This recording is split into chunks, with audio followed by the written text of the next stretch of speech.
என்ன பண்ணிட்டு இருக்க? ஏண்டா அவங்க என்ன நம்மள பத்தி இலக்காரமா நினைச்சிட்டாங்களா? 12,000 ரூபாய் புடவைனா கேவலமா போச்சா? சரி ஓரமா வேங்கன்றா. அவங்க என்னமோ சொல்லிட்டு போறாங்கம்மா. நீங்க தேவையில்லாம வம்பு சண்டைக்கு போவாதீங்க, அவ்வளவுதான் சொல்லுவேன். ஐயா ஒரு 4 புடவை எடுத்து போடுங்க டக்கு டக்குன்னு. நெக்லஸ், இந்த பாயசம் வேற சும்மா இருக்க மாட்டேங்கிறான். செல்வி, அந்த 2வது இருக்கு பாரு, அந்த கலர் அது நல்லா இருக்குல்ல? அது எடுங்க. எனக்கு ரொம்ப நல்லா இருக்கு. சொல்றானே நீ வேற. அண்ணா, அந்த 12,000 ரூபாய்க்கு ஒரு புடவை எடுத்தீங்களா, அதே கொடுங்க. சார் மேடம் தான் வேணாம்னு சொன்னாங்க. நீங்க எடுங்கண்ணே, எடுங்க. நீங்க அதே எடுத்து போடுங்க, நான் தான் சொல்றேன்ல. அதுவா? அந்த புடவை நல்லாதாமா இருக்கு. ராதிகா உனக்கு பிடிச்சிருக்கா? அத்தை, மாமாவுக்கு எது பிடிச்சிருக்கோ அதையே நான் எடுத்துக்கிறேன் அத்தை. நான் காஸ்ட்லியா எடுக்கிறத விட மாமாவுக்கு பிடிச்சதை எடுக்கணும்னு நினைக்கிறேன். சரி சரி அதே எடுப்பா. இந்தாங்க மேடம்.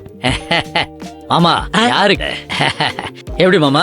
மாப்பிள, நீங்க பெரிய தொழிலதிபர், உங்ககிட்ட மோத முடியுமா? தொழிலதிபர் பொண்ணை கொண்டு போய் ஒரு அரை கழவனுக்கு கட்டி கொடுக்கறான். இதுல தொழிலதிபர்னு ஒரு லட்சணம் வேற. இது காஸ்ட்லி தானே? அதே மாதிரி 45,000, அதுக்கு மேல 5-10 கூட இருந்தாலும் பரவாயில்ல, எடுத்து காட்டுங்க. Okay sir. அண்ணே நீங்க அந்த புடவைக்கு பில்லு போட்டுருங்க. சரிங்க மேடம். கதிரு, மாப்பிள்ளை சைடு போய் பார்க்கலாம். அதான் புடவை முடிஞ்சிருச்சுல, வா.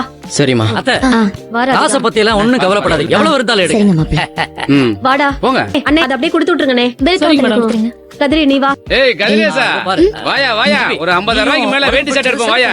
நீ போ, வா வரேன். வா. என்ன அங்கேயே பாத்துக்கிட்டு இருக்க? உனக்கு எந்த புடவை பிடிக்குமோ அதை பாத்து எடு.